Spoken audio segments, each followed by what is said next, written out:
Picture a merchant standing at the foot of a mountain in 10th century Sichuan. He has just closed the deal of a lifetime, selling a massive shipment of goods, yet he looks not triumphant, but utterly defeated. He stares at his payment, a rotting rope strung through tens of thousands of iron coins. The sheer weight of his own wealth threatens to shatter the axles of his wagons. It clangs like a chaotic wind chime, a siren call to every bandit hiding in the mountain passes. He is literally being crushed by his own profit. In a moment of calculated desperation, he does something that would appear insane to an observer from Europe or the Middle East. He walks into a local shop, dumps that literal ton of copper and iron on the counter, and leaves it there. In exchange, the shopkeeper hands him a single, flimsy sheet of mulberry bark with a few red stamps. No gold, no silver, just a promise. As he tucks that piece of paper into his robe, there is a flicker of hesitation, a momentary panic that he has traded a fortune for a delusion, before relief washes over him. He walks out light, unburdened, looking like he has pulled off the heist of the century.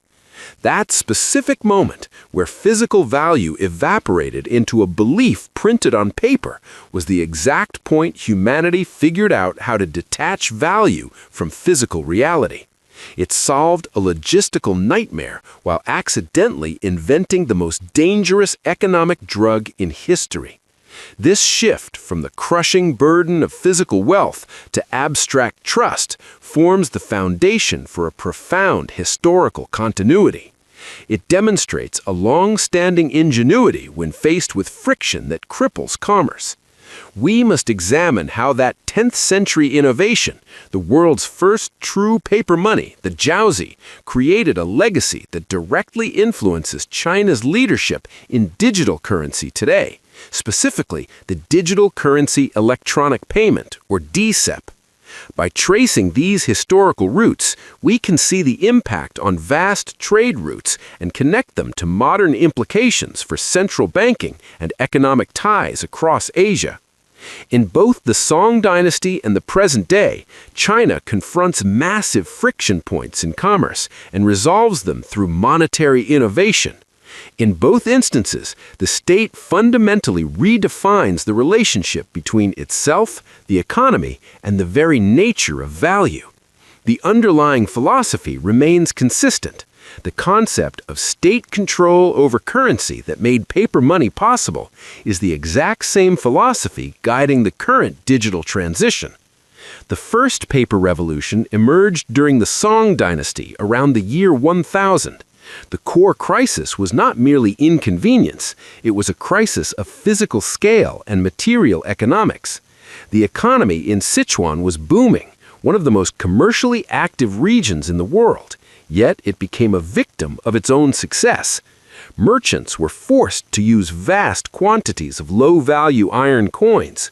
To make a significant purchase required hundreds of thousands of them. A major business deal necessitated a caravan of carts just to transport the payment. The monetary system was literally too heavy to support the commerce it was supposed to facilitate. Transporting a fortune was astronomically expensive, with the cost of movement often wiping out profit margins entirely. Compounding this was the phenomenon of coin famines. Even with mints running constantly, they could not produce enough physical metal to keep up with explosive economic growth. The existing money supply had become the primary bottleneck to future expansion. The state was forced to find a way to manage large-scale payments without physically moving metal.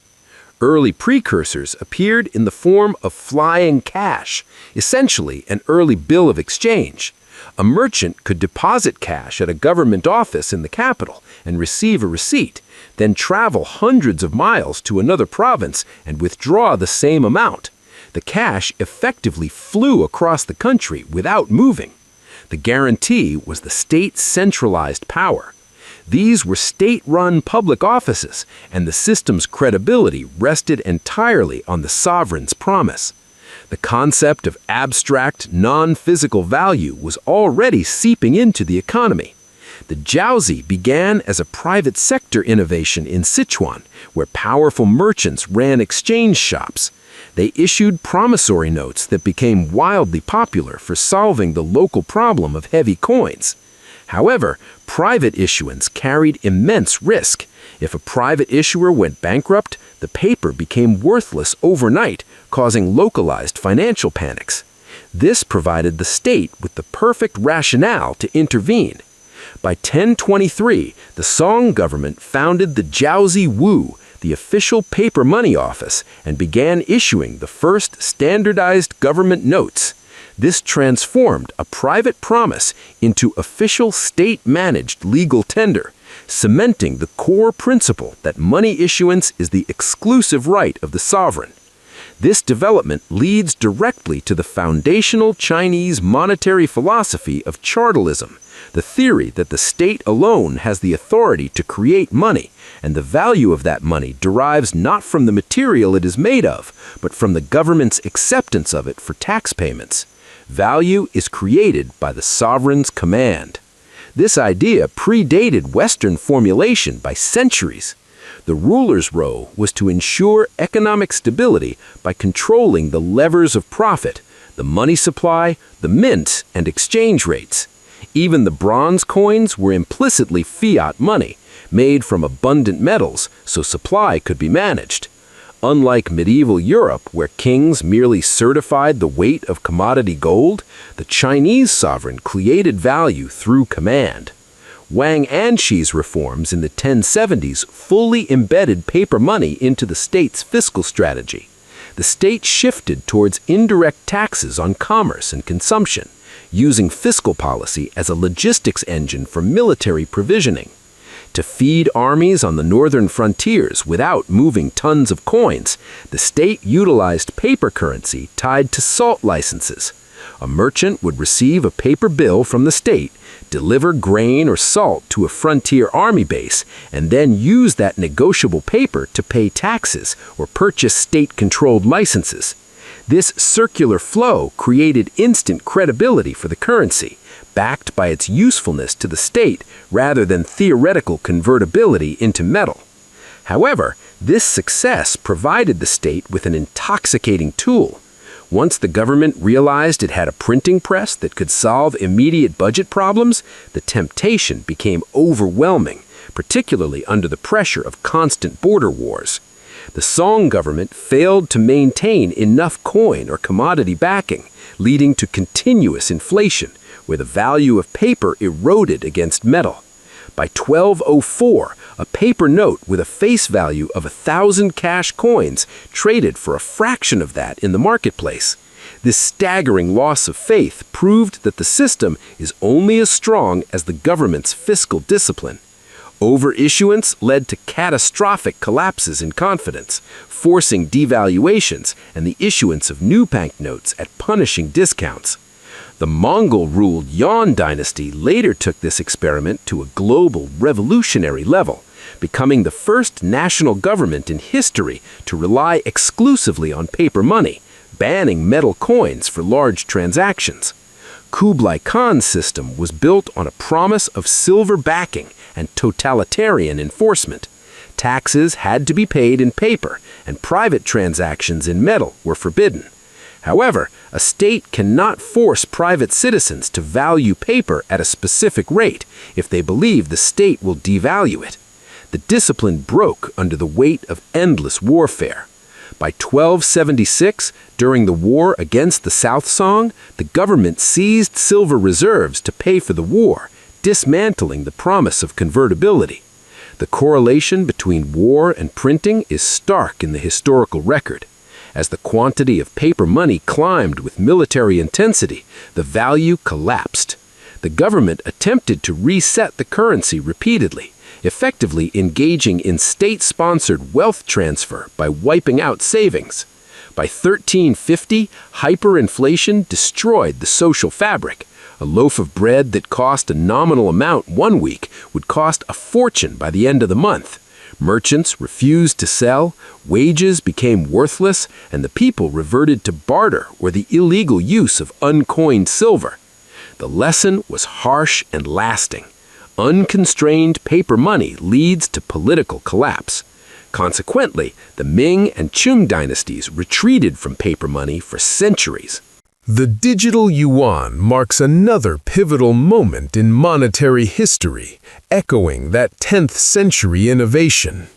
While China has immense mobile payment adoption through Alipay and WeChat Pay, the digital yuan is fundamentally different. It is not an app sitting on top of the banking system. It is legal tender issued directly by the central bank. It creates a direct path where transactions go through the central bank, giving the state huge leverage for economic efficiency. The immediate appeal for the domestic economy is the elimination of transaction fees. While private platforms charge around 0.6%, the DCEP eliminates this fee entirely. At the scale of China's economy, a full theoretical substitution would create domestic transaction cost savings of nearly $58 billion annually. This is wealth not skimmed by processors, but returned directly to the economy, increasing merchant profits and consumer purchasing power. Furthermore, the unified government infrastructure leverages vast data collection to enhance convenience. Facial recognition payments, trained on national datasets, achieve high accuracy even with masks, speeding up transactions and reducing queues. Critically, the state is addressing the digital divide to ensure financial inclusion. Nearly 400 million people in China lack smartphones. To prevent leaving this population behind, the system supports near-field communication and hardware wallets. Imagine an elderly citizen in a rural village intimidated by complex smartphone interfaces and feeling cut off from the modern economy. For her, the state has developed a walking stick with an embedded digital chip. She simply taps her cane near a terminal to pay. This is not merely a gadget, it is a restoration of agency, mitigating the learning curve and ensuring the monetary system is universally accessible. On the global stage, the DCEP offers a strategic opportunity to challenge the hegemony of the US dollar by offering superior efficiency. The current SWIFT system is slow and expensive, with fees up to 7% and settlement times of several days. The digital yuan offers instantaneous transactions with zero fees for the end user.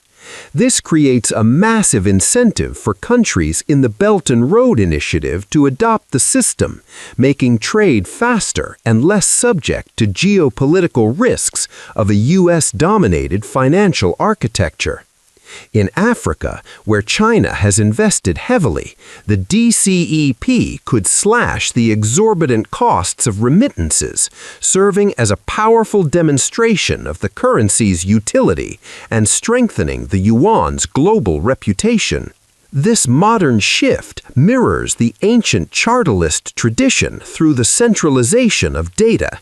The shift to DCEP grants the government real-time, granular access to transaction data.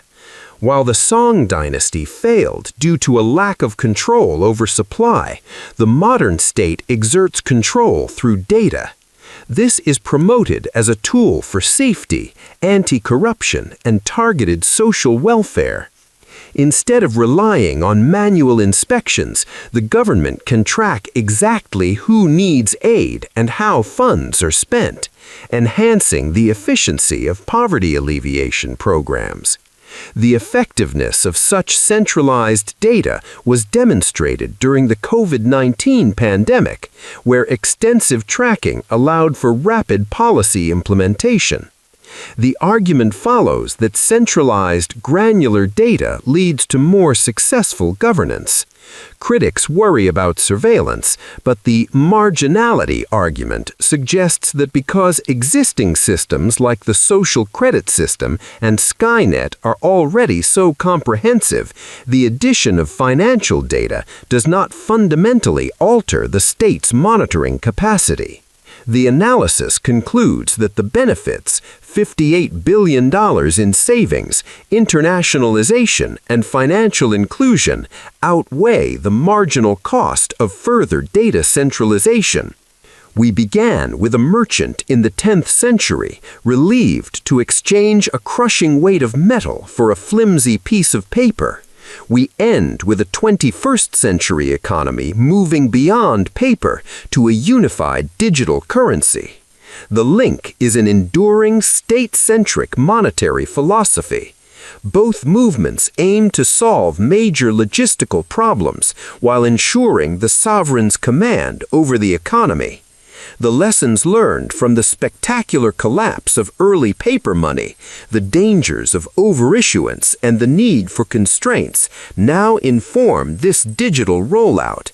China's experience solidifies its role as a world leader in this technology, positioning the full implementation of the digital yuan as a decisive step toward a more unified, efficient, and interconnected global economy.